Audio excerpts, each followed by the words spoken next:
Page से ही अधिकतर आकर्षित होते हैं बच्चे अखबार पढ़ने की तरफ, तो वो उल्टा खोलना शुरू करते हैं अखबार को पीछे से कम मैंने ऐसे ही अखबार पढ़ना शुरू किया था कि इंडिया का स्कोर क्या है, इंडिया ने कैसा परफॉर्मेंस किया है, किस बैट्समैन ने कितने रन बनाए, कैसे बनाए, और उसमें एक्सपर्ट राय भी होती हैं कई लोगों की, तो जिनको उस स्पोर्ट्स में इंटरेस्ट होता है वो उस चीज़ को खोजबीन करके वो पढ़ते हैं। मैं बचपन से स्पोर्ट्स पेज को पढ़ रहा हूँ। बचपन से मैंने फेडरर नडाल की राइवलरी देखी है, मेसी रोनाल्डो की राइवलरी देखी है, जोकोविच का उत्थान होते हुए देखा है, मैंने नडाल का जो हालिया पतन है हल्का फुल्का उसको भी देखा है। इसके सब के बाद मुझे आज तक एक चीज़ नहीं समझ में आई कि भारत के जो फुटबॉल समर्थक हैं वो फुटबॉल को देखते हैं दूसरे के देश के। अगर आप फुटबॉल के प्रेमी हैं, अगर आप इस खेल के प्रेमी हैं, तो आपको उस खेल को फॉलो करना चाहिए हर एक लेवल पे। जैसे जो क्रिकेट का प्रेमी है वो दुलीप ट्रॉफी से भी मतलब रखता है, आईपीएल से भी मतलब रखता है, बीबीएल से भी मतलब रखता है, बीपीएल से भी मतलब रखता है, वो रणजी ट्रॉफी से भी मतलब रखता है। जो बैडमिंटन खेलता है वो सैयद मुश्ताक अली से मैटर रखता है, सैयद मोदी से मैटर रखता है, सैयद मुश्ताक अली क्रिकेट की ही है ट्रॉफी। तो ये जो फुटबॉल के अद्भुत प्रेमी होते हैं जो यूरोपा लीग और अमेरिकन लीग्स के जो मैचेस देखते हैं, मुझे ये नहीं समझ में आता कि इनका सोर्स ऑफ अट्रैक्शन क्या है, इंटरेस्ट क्या है, ये क्यों उसको देखते हैं। मैं आपको उसका एकदम सटीक जवाब देता हूँ।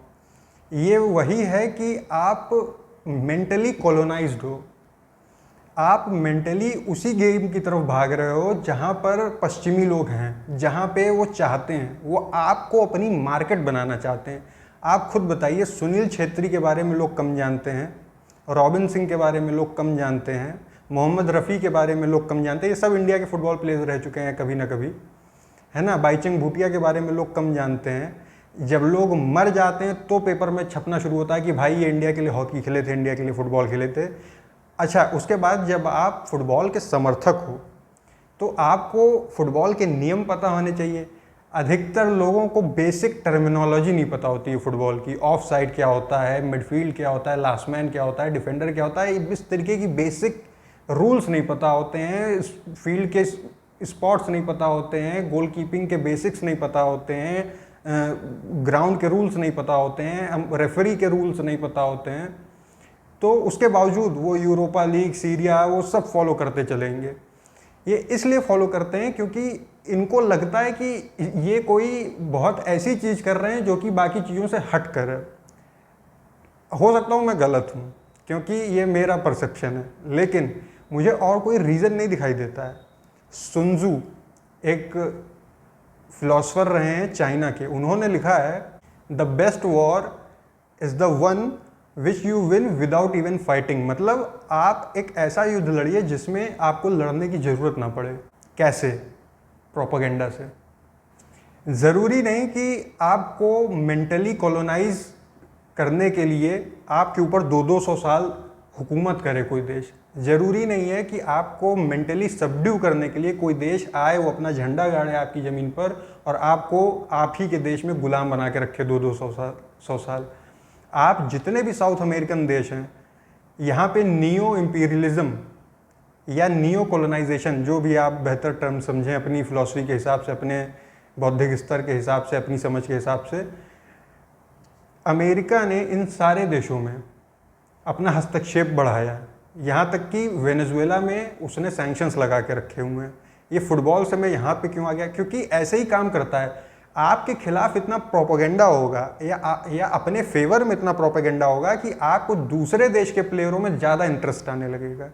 आपके स्काई बैग्स के एडवर्टीजमेंट में रोनाल्डो आने लगेंगे, आपके पेप्सी के एडवर्टीजमेंट में मेसी आने लगेंगे, आपके किसी न किसी ब्रांड की, लोकल ब्रांड के एडवर्टीजमेंट में, टाटा के कार के एडवर्टीजमेंट में मेसी आने लगेंगे। इनका हमारे देश में क्या तुक बनता है? पोर्चुगल, जो देश आपके देश के ऊपर कई जगहों पर नरसंहार करके गया है, यकीन मानिए पोर्चुगल ने आपके देश में वैसे ही खून बहाया है जैसे पाकिस्तान आपका बहाता है। लेकिन रोनाल्डो हीरो है यहाँ पे। रोनाल्डो एक खिलाड़ी है, खिलाड़ी को उसके खेल के लिए आप प्रशंसक हो सकते हैं, लेकिन ये कैसे प्रशंसक हैं भारत में कि ये फुटबॉल से प्रेम भी करते हैं, उसके बावजूद भारत की रैंकिंग फुटबॉल में टॉप 100 में नहीं है। 135 करोड़ का देश और टॉप 100 में आपकी रैंकिंग ना हो।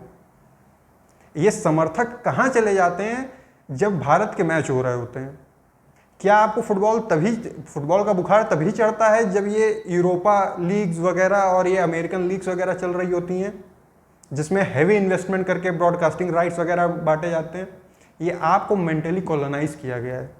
ये सुनील छेत्री जैसे प्लेयर को, जो कि दुनिया में इस वक्त नंबर 2 पे सबसे ज़्यादा गोल कर चुके हैं इंटरनेशनल मैचेस में, हो सकता है क्वालिटीज़ खराब रही हों उन मैचेस की, लेकिन अगर जिम्बाब्वे के खिलाफ सबसे ज़्यादा रन बना करके कोई प्लेयर हाईएस्ट रन गेटर बन जाता है तो लोग ये तो नहीं कहते हैं कि भाई आपने तो एक मिनो टीम के खिलाफ रन्स बनाए। बात यह है कि सुनील छेत्री को हाथ जोड़ के रिक्वेस्ट करनी पड़ती है। भारत जैसे देश में जहाँ पे नई पीढ़ी फुटबॉल और बास्केटबॉल और वॉलीबॉल देख करके बड़ा हो रही है, ऐसा वो दिखाती है, शो करती है। उसको क्रिकेट बहुत बोरिंग लगता है। खेल है, हर कोई अपना अपना खेल चुनने के लिए स्वतंत्र है, लेकिन ये कैसे समर्थक हैं कि भारतीय कप्तान इनसे हाथ जोड़ करके भीख मांगता है कि आओ मेरे मैचेस देखो, आओ हमें सपोर्ट करो। ये दोगलापन क्यों है? आप अपने आप से पूछिए कि क्या आप मानसिक तौर पर गुलाम नहीं किए गए हैं? एक और आपको उदाहरण देता हूँ। हिंदुत्व शब्द होता है, हिंदुत्व बोलना बहुत आसान है, लेकिन आप किसी भी चैनल पर बैठ जाओ तो हिंदुत्व बोला जाएगा। अरे भाई, HINDUTVA ये अंग्रेजों के पढ़ने के लिए है। आप तो हिंदुत्व बोलो ना, उसको हिंदुत्व क्या होता है? अब जैसे मेरा नाम आदित्य है, तो अगर उसको आप आदित्य कर दोगे तो वो तो लगेगा कि महिला का नाम है। जैसे छात्र का छात्रा हो गया, आदित्य का आदित्य हो गया। तो आप दूसरे के हिसाब से खुद को क्यों एडजस्ट करते हो? क्योंकि आप मानसिक तौर पर गुलाम हो।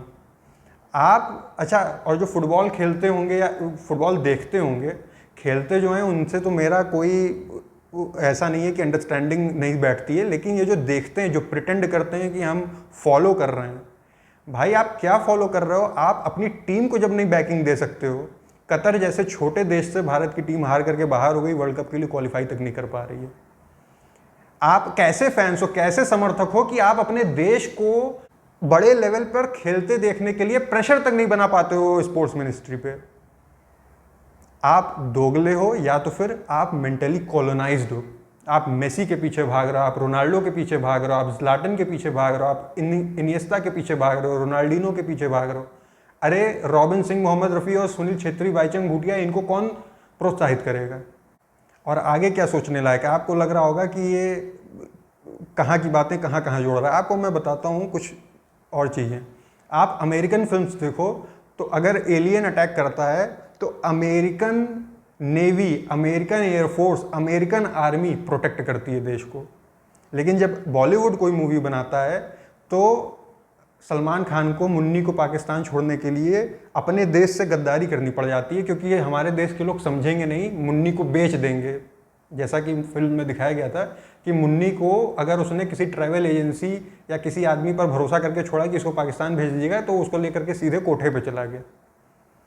लेकिन पाकिस्तान में जब वही मुन्नी को ये लोग गए तो मौलाना जी अपने मदरसे में उनको पनाह दे रहे हैं। मौलाना जी बहुत नेकी की और बहुत दीन दुनिया की बातें सिखा रहे हैं। आप किसका एजेंडा चला रहे हो बॉलीवुड में? अमेरिका में आपने कभी भी देखा है कि रशियन विलेन का दिल चेंज हो गया हो? अमेरिका ने तो इस हद तक अपना प्रोपेगेंडा पुश किया है कि रॉकी बाल्बोआ या रॉकी करके जो मूवी आई थी सिल्वेस्टर स्टैलोन की, उसमें अफगान मुजाहिदीन को स्पेशली थैंकिंग नोट्स दिए गए हैं फिल्म के जो क्रेडिट्स आखिरी में रोल होते हैं उनमें, क्योंकि वो उस वक्त मुजाहिदीन के साथ थे अमेरिकन। तो उन्होंने अपने मीडिया में, अपने एंटरटेनमेंट इंडस्ट्री में अपने नैरेटिव को, अपने एजेंडा को पुश किया। और इस वक्त लेटेस्ट खबर ये है कि चाइना बहुत ज़्यादा फंडिंग कर रहा है हॉलीवुड की, कि चाइनीज़ स्टोरी को सॉफ्टवेयर अप्रोच से दिखाया जाए। चाइना को ऐसे दिखाया जाए कि चाइना में भी एक चाइना की सॉफ्ट पावर को डेवलप किया जाए एक तरीके से। चाइना के उइघर मुसलमानों पर जो जुल्म हो रहा है वो भूल जाए दुनिया। वहाँ पर वन चाइल्ड पॉलिसी की वजह से जो दुष्कर्म हुए हैं उस देश में, लोगों की, महिलाओं के पेट में मार दिए गए हैं। ऐसा किया गया है वन चाइल्ड पॉलिसी को फॉलो कराने के लिए।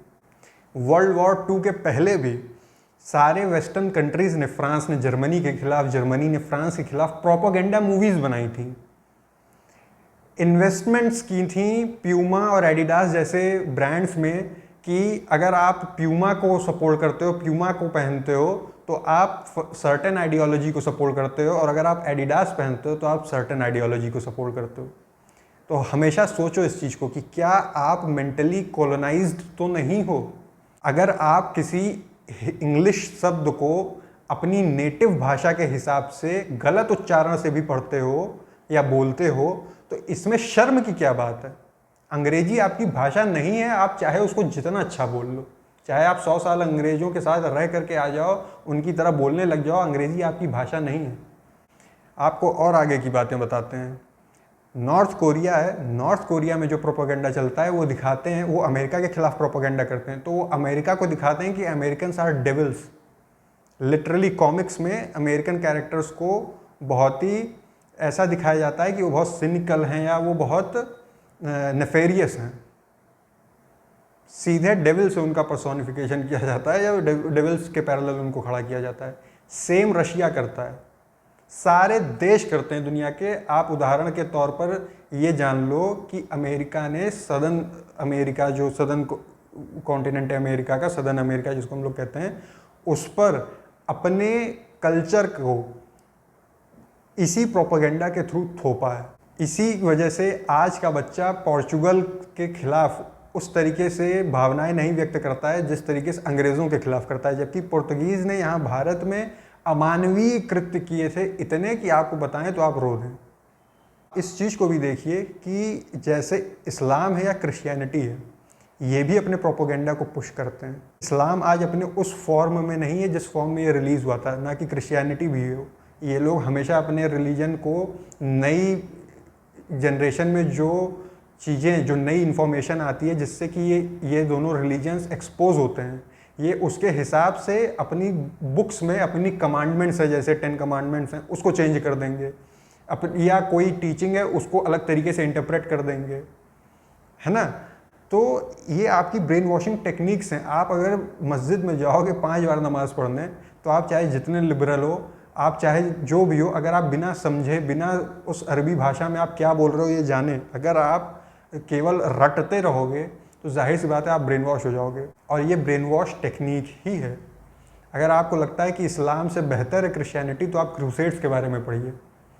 पोप का ऐसा कंट्रोल होता था, ऐसा प्रोपेगेंडा कंट्रोल होता था कि आप विच क्राफ्ट या विच हंटिंग के बारे में पढ़िए। अंग्रेज़ों ने हम लोगों को बताया है कि सती प्रथा थी भारत में। भाई, विच हंटिंग तो अंग्रेज करते थे। पोप या रिलीजियस हेड अगर किसी महिला को घोषित कर देता था कि ये चुड़ैल है, तो लोग उसको हंट करके मार डालते। समय के किसी भी काल में सती के खिलाफ खड़े होने वाले हमेशा थे भारतीय। लेकिन आज अगर गौतम बुद्ध की कोई प्रतिमा मिलती है पाकिस्तान में, प्राचीन प्रतिमा, उसको तोड़ देते हैं लोग, देखते ही उसको तोड़ देते हैं। क्यों? क्योंकि उनको बताया गया है कि इसको तोड़ोगे तो तुम्हें सवाब मिलेगा। बुद्ध जो शब्द है वो आया ही बुद्ध से है। बुद्ध की जितनी प्रतिमाएं थीं उनको तोड़ते तोड़ते बुद्ध जो शब्द था उसको बुद्ध से रिप्लेस कर दिया गया कि बुद्ध को तोड़ रहे हैं या बुद्ध को तोड़ रहे हैं, वो एक बराबर हो गया। एक और एग्जांपल आपको देते हैं, चाइनीज़ मीडिया। पिछले साल चाइना और इंडिया का 70 साल या कुछ 75 साल एनिवर्सरी कंप्लीट हो रही थी, या 70 साल जॉइंट फ्रेंडशिप के बड़े बड़े एड्स चले थे पेजेस न्यूज़पेपर्स में। आप ये नहीं आइडेंटिफाई कर सकते हो कि इसमें से जेन्युइन आर्टिकल कौन सा है और कौन सा पैसा दे के छपवाया गया है। चाइना इस लेवल पे जाके प्रोपेगेंडा पुश कर रहा है आपके देश में। ये आपको मेंटली कॉलोनाइज किया जा रहा है। हर जगह वीवो, ओप्पो, रियलमी, आईको, पोको, चूकू मुकू जितने भी फ़ोन आ रहे हैं, ये आप जो देखते हो ऑफलाइन मार्केट में, ये आप अगर निकल गए फ़ोन लेने और आप ऑफलाइन मार्केट में और आप ये साइन पढ़े बिना घर आ गए, तो आप समझ लो आप इंडिया में नहीं, आप कहीं और ही रह रहे हो। आपको एक और उदाहरण देता हूँ। इंडिया में जब आप कोई एडिटोरियल लिखते हो या आप अपना कोई आर्टिकल लिखते हो या लेटर टू द एडिटर लिखते हो, तो उसके जवाब में सामने वाला भी कोई जो आपके तर्क से एग्री नहीं करता है, वो उसके अगेंस्ट में अगले दिन दे सकता है या आगे कभी फ्यूचर में आर्टिकल पब्लिश करवा सकता है, ऑपेड जिसे कहते हैं। लेकिन ये चीज़ चाइना इंडिया में खूब करता है। जैसे अगर इंडिया में चाइना की किसी ने क्रिटिसिज्म कर दी पेपर में, तो अगले दिन चाइनीज़ एम्बेसी पैसा दे करके या कुछ भी करके उसके अगेंस्ट कोई आर्टिकल डालेगी, ऑपेड वगैरह डालेगी। लेकिन इंडिया को ये अधिकार चाइना में नहीं है। जीतेगा कौन, आप बताओ? किस देश में टुकड़े होंगे इंशाल्लाह इंशाल्लाह के नारे लगेंगे? रोनाल्डो, मेसी, ज़्लाटन सब अच्छे खिलाड़ी हैं, किसी से मेरा कोई बैर नहीं है। पोर्चुगल, अर्जेंटीना, ये सारी टीमें बहुत अच्छी हैं, फुटबॉल बहुत अच्छा गेम है। लेकिन मैंने बचपन से नोटिस किया है, फुटबॉल का समर्थक वही होता है, फुटबॉल को फॉलो, सीरिया लीगा और ये सब दुनिया भर की लीग्स को फॉलो वो करता है जिसकी इतनी बड़ी तोंद होती है। कसम से मैं बता रहा हूँ, इसमें मैं कोई एग्जैजरेशन नहीं कर रहा हूँ। जो आदमी सबसे कम निकलता होगा फुटबॉल खेलने, वही फुटबॉल को सबसे ज़्यादा फॉलो करता होगा। ये मेरा वो है, हो सकता हो कि मैं किसी वेल में रह रहा हूँ या किसी छोटे कुएं में रह रहा हूँ या किसी इको चेम्बर में रह रहा हूँ। तो आप कृपया कमेंट करके बताएं कि मेरी बातों में 1% दम है, 10% दम है, 20% दम है, 50% दम है या 100% दम है। धन्यवाद।